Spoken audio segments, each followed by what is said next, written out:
Hi everyone, this is a response video to the LGR review of the Checkmate 1500 Plus case. Now first of all, I need to make it absolutely clear, I loved the video. I really loved the video, and especially the comedy, because I love the way he gets all the risque comments in there. Hilarious. And I love the Mickey take of the box, the message on the box. So everything about the video is brilliant, and I'm really pleased with it. But there was a few things that were mentioned in it that I wanted to comment on to give reasons for why certain things are the way they are, an explanation of how you could do it better, and things that maybe weren't in the manual that will help people. Finally, there's also a message which you need to get to the end of the video if you're interested, because there's only going to be about 400 more cases, and then I'm not making any more. So that bombshell is going to be kind of dropped, but you'll understand as we go through the video.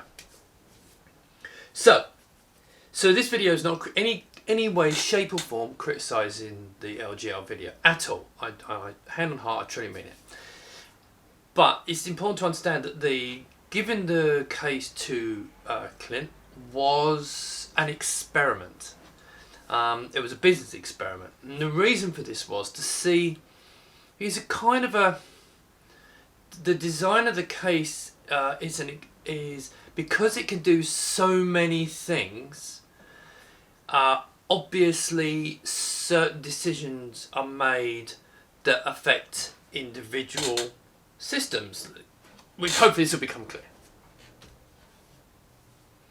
So I wanted to see whether people outside the Amiga community, who basically just say it looks like an Amiga 3000, I want it, and that's the end of the story, and tend to be more system builders. Most Amiga fans who would buy this are system builders. So it was always aimed at people who build systems and understand how to build systems, and if there's any problems can get themselves out of that.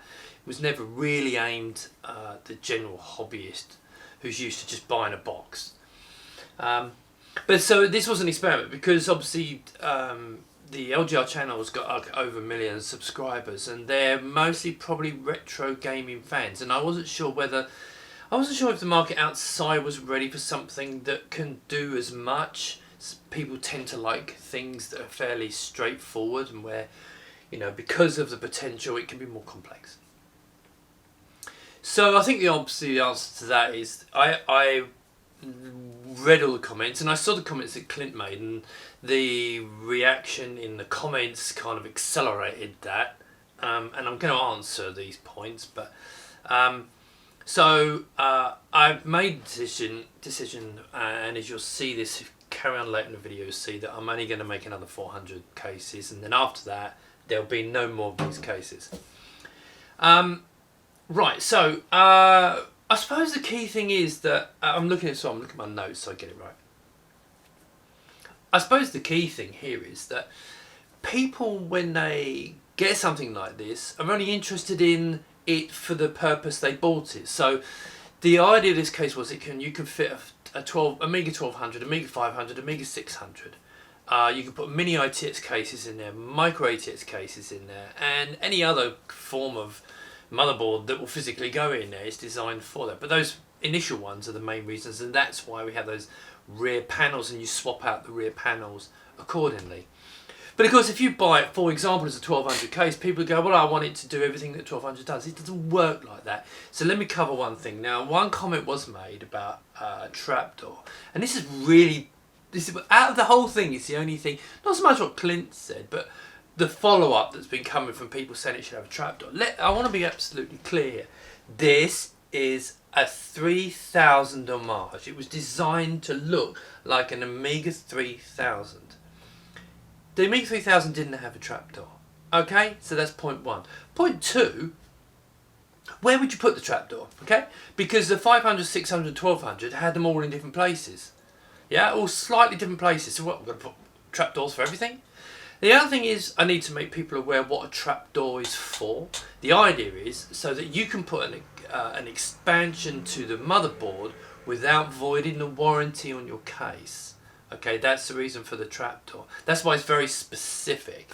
Now, You can open this up, it's not voiding your warranty, you get access to everything. Now I'm going to come to the 1230 GBP card that Clint mentioned, but that fits no problem. In fact, we have bigger cards going in, but there's a technique called fit it put it in the motherboard, drop the motherboard in. Don't try and treat a massive card as a plug-in because you are getting tight on space. Anyway, so what I'm going to do now is go through the key points, and I've got little bits of video I'm going to cut all together, and then you can see my response to the specific points, and then I'll tidy up at the end. Right, let's explain the lid situation. So design concepts had to be made, and I literally agonised over this. Let's just go for the brief. Now, on the 3000, the lid forms the whole top structure. So it's the sides, the top, and it makes the angle and everything. But it leaves everything open, and it means you can't have these rear panels, which are key to everything. So having these rear panels, 4 different panels or future panels, right? They needed to be screwed up against something, and I needed something strong to be able to screw up against. And also, for example, if you can see here, there's a green board, and that is for the 500. That's the adapter board, or for the 1200 is a little adapter board. So I needed my sides, and I needed the strength because this thing needed to be strong. So key thing is, so there had to be, this case had to go all the way around, be all 4 sides basically, and just literally the top is the lid. Now what that means is this: I needed to keep, now you notice it's flush up the side here, whereas the 3000, if you look down here, let me see if I can turn it around, if you see into the corner there, it comes out. That's because the 3000 has a bit that sticks out either side, and that's what we're going for. Now I'm obviously simulating that with the lid. So if we look on here, you can see, if I get it in the angle, can you see this little lip here? That is to make it look like the bit that sticks out on the side. Okay, so that makes the bump on the side to keep it in keeping with the 3000, which is all I'm trying to do here. That's great, but one more thing, and this was the clincher. If you can see this little tang here, okay, hopefully this is auto-focusing. Let's just see. No. Right, that little tang there is very important, because what that tang does, it locates in the front plastic. There's little slots there, and the reason for that is that it stops the side of the case pulling out or pushing in and not being flush in line with that. Okay, that's very important. But what that means is, when you try and put the case on, the tang hits this. And there's no way around this. So either I lose the tang, which would then mean that the lid could float side to side, or I can't have this, or I have to cut a hole in it, or there's all kinds of little things. Now it just so happens, if you look at the tang, hopefully you can pick all this up, it's bang in line with this screw hole where it goes in, and there's loads of stuff around the back of this, so I can't just cut a hole because there's mounting holes and plates and Christ knows what else, and you need it. So that wasn't possible. That's why when you want to put it on, you slide the, and this is in the manual, but it catches everyone out, and I get it, because I mean I really didn't want to do this, but I had no choice. So basically all you do is you get the tangs and you bring it up to the back of the case, you slide it out, and there you go. Simple as that. Once you know what you're doing, it's as easy as anything. Okay, just goes up, slides on. It's really easy. But when you first get it, if you don't know about that or you don't read the manual, then you're going to go, what's going wrong? That is a design. That's part of the design. Now, I'm not interested in people coming back to me and saying, well, I would have done X, Y, and Z. You wasn't involved in the design. This is the way it is. It is this way for specific reasons, because I have to cover lots of different angles. So hopefully that explains the decision. I'm more than happy to have a look at your product when you design it. If you want to have a look, and this is not aimed at Clint. This is aimed just generally people, armchair designers. But yeah, that's a point. But it does mean you get this beautiful look. And now, of course, it is bent round the corner as well. So it's bent round at 90 degrees, so you get this lovely smooth edge. Well, I could have just made it flush and then it wouldn't have been an issue, but no, I wanted it so it had a nice smooth edge, and that's what, just all these things just made it a little bit more complicated to go on. But it's not difficult. Like that, comes off, locate it, slide it up, put it on. And if you've used a 3000 case, I love the 3000, but actually a case design is pretty poor, except for the front. It looks really nice, and that's the reason for that. Right, let's cover the A1200 accelerator card first of all, and you'll notice this isn't an A1200. Yes, exactly, because this case has to be designed to hold 600, 1200 and 500 PC motherboards, Christ knows what else. And if you look down here, you can see there's these big vent holes. I've commented on the trapdoor elsewhere, but I mean the trapdoor story, Jesus. So you can get there, you can get in there and it's fine. And now one thing was really important with the 1200, when you put the 1200 in, you needed to put the accelerator on the motherboard and slide the motherboard in. Don't try putting the motherboard in and then slide the card in, because yes, it's absolutely right, it is a tight fit. As for cooling, underneath the accelerator card, these fins, that's going to let air get to the system, and you can easily put a fan under there to keep it cool. So I don't see that's really an issue, but anyway, that's fitting the 1200 cards inside. Right, drive tray. I was a bit surprised that the case was being tipped sideways. I will put in the manual. I think if when I do a new batch of manuals, I'm going to warn people against doing that, because it's not a good idea. So the drive tray is really easy to remove. Basically, again, is slide it over the front, and underneath there are two screws. Well, it depends if you put 2 or 4 screws in. Okay, there's 2 screws. Let me just remove them. I mean, I build hundreds of these, so I know where the screw holes are, but it's really easy. You look underneath and you can see them. It's pretty obvious. Right, once you've got that, you can then just lift the drive tray out. Okay, I'm not going to take it right out because it's all connected. Okay, but you can see it's there. Now, when you want to put it back in, it's really quite straightforward. All you do is you pop it back into place. Okay, and then you push it in, but if you slide it that way, okay, make sure that nothing is in the way, and it clunks to the end, and then push it forward. This tray's got little tangs on it, and it's designed so when you push it forward and that way, the screw holes line up. Now you will see, well, assuming I can do this on camera actually, you should be able to see. I didn't look underneath. Yeah?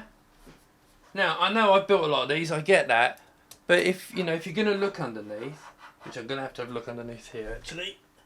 But I just go to the screw hole, and it is located. Done. That's why it's designed that way. So you push it in, clunk, clunk, clunk, bang, screw it in. So, this business, no, don't do that. This is an interesting one. The Clint's drive being too low. Right, this is one of those things that I completely missed. So you'll see that on this 500 the drive screws to the bottom, the hole goes in. But I also have a 600 and I have a 1200 as well. But the drives are the same height on both of my models, so I didn't realise they'd put shrunk versions. They changed well, they do change the drives obviously, but I was not aware they put a skinny one in there. But however, all you got to do is get 4 little spaces, screw it in, bang, it fits perfectly. So yeah, that was a bit of a mistake. No, it's not a mistake. It's just, with hindsight, if I had enough sampled machines, I could have done it. But I only had one of each machine, and they all had the same height drive. So that kind of covers that. Right, so hopefully that answers some of the questions. It's more aimed at people who are kind of on the fence, who are thinking, oh, now I've seen that video, I'm not interested, etc, etc. It's my answer. I'm not expecting to change your mind. It is what it is. It's, to me, it's done what it's wanted. The people who've already got these are very pleased. And you can go by that by looking at my Facebook group, the amount of people putting their pictures. So it seems it obviously only has a target audience, and a fairly niche target audience, which means that let me explain the situation as far as the plastics are concerned. So when I had the Kickstarter, I manufactured 1,200 sets of plastics. The original Kickstarter number was 750, and I thought I'd have a few hundred left over. We've sold about 850 roughly, so I've got about 400 to 450 roughly left over, and I want to keep a few spares. So I would say we've got, let's say, 400 cases left. It might tip over slightly. That's the maximum number I'm going to be able to make, and that's when they run out. Now what that means is it's 200, because sales have tended to be really split between black and white. So I've got literally roughly 200 white, 200 black cases left. So it's not 400, it's 200 of the specific colour you want to buy. Okay. So the other thing is about this, if I was to just let this dribs and drabs, this is only a hobby. So I'm paying £500 a month in rent on an office I don't need. And the plan was always just to sell them all off and then be done with it. And so I'm now going, I thought maybe it would sell outside the community and it maybe have a bigger market, but obviously I was wrong. So now I'm just going to go back to plan A, which is just sell them all off and people can be happy with them. So that means there's 200 of each. If you want one, I would suggest go in and buy it now. Now obviously this is an encouraging factor for me because I can sell them quick. Because I think people will buy these pretty quickly and they'll all be gone. And you know, I can then concentrate on future projects. More on this in a minute. So yeah, if you do want one, you can go on the website, checkmate1500plus.com, and you can pre-order and not pay, which basically puts you on a waiting list for me to have them in stock. I've got to be honest, I'm going to make 100 and I think they'll be gone really quick, and then what I'll do is I'll see how many orders the company, whether I just jump in and make 300, because it costs an awful lot of money to make these, and I've got to be careful. But if it looks like it, I'll just make enough metalwork to make the lot. We'll do one big hit. I think they'll sell out pretty quick. So I know it's an incentive for me to get you to pay now. And I understand if you want to rather pay when they're in stock. My gut feeling is they'll never be in stock. So that will never work. So don't come blaming me that they've run out. Well, why didn't you tell me? Well, I will only tell people when they're in stock. I think pre-orders is the answer if you actually want to get hold on. Now, another reason for this. Now, the other thing is, so originally the plan was only to make 1,200 cases, and as I said, it was an experiment to see if there was going to be a market.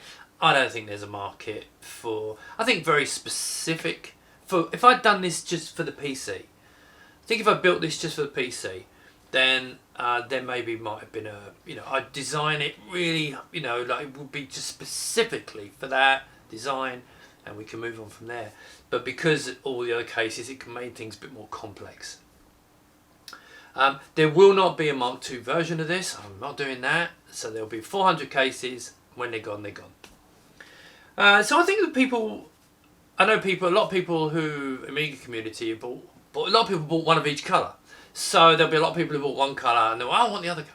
And there'll be a lot of people who are going to jump in and say, hang on a second, you're not making any more. And they're going to, and it means I can sell them quick, and then I save money, and I can, use that money for other things, family things, and other projects.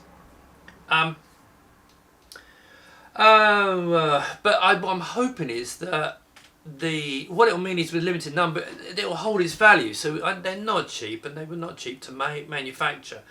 But it'd be nice if I think they will hold their value. So we're already seeing that as soon as I run out of stock, people, the odd people are selling them, they get snapped up and at cost or maybe slightly higher. So they are holding their value, and I think they'll hold their value over time, which will be good. And I think it's a unique thing. I mean, I may be overblowing it, and I'm not necessarily claiming credit because I didn't design the look. That was done by a Japanese guy. But I do think to me it's a work of art, my kind of art. And I really like it. So there'll be 1,200 people out there who've got it, and they can hopefully enjoy it for years to come because it's solid as rock and it's not going to go anywhere. And then I can concentrate on future products. So, future projects. I'm working... So many years ago there was a product, I'm going to do a separate video on this, but many years ago there was a product I did at the end of the 90s called Siamese System, which is Looking back on it now, it's a terrible name, and I wish I hadn't named it that. But at the time, it seemed I was young, naive. I sound like a great name, and it sold reasonably well. I'm not going to go into details here, but I'm basically rebranding the name to be Amy Hybrid, or if I can get the rights, Amiga Hybrid, which is obviously a better name. But at the moment, it's Amy Hybrid, and the reason for that will become clear when you see the videos. I've got a video that I'm going to be doing this week on the first stage of this, which hopefully people will buy and find interesting, all to do with the Raspberry Pi. But interestingly, I'm not actually going to make any money out of this, the software side, because I'm giving the software away for free, and the work that's being done is open source anyway. All I've done is encouraged the development of the features I think are important. So that's coming soon, and this will allow me time to do that kind of thing.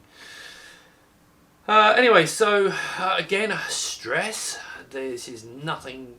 I'm not complaining about the video, nothing at all. Just wanted to address a couple of issues so that people are clear on my side of it and can understand why I thought that way and why I wouldn't change. Even now, looking at it, I'm not seeing anything that I would change. I think. No, I'm not seeing anything that I would actually change. Whilst I understand some of the comments, I totally understand. There are reasons for doing this. Oh, one final thing. If you're interested in the 3000 motherboards going in the case, there was a guy that's called Simon, and he's developed a smaller board and a fitting kit for the 3000 motherboard to go in here, and it's got a daughter board, and it'll be all. If you really want to get that, I suggest you buy a case, because once they're gone, they're gone. They won't be anymore. Yeah, that's coming soon. But that's it really. I hope you enjoy the case, and I look forward to talking to you in new projects. Okay, thanks very much.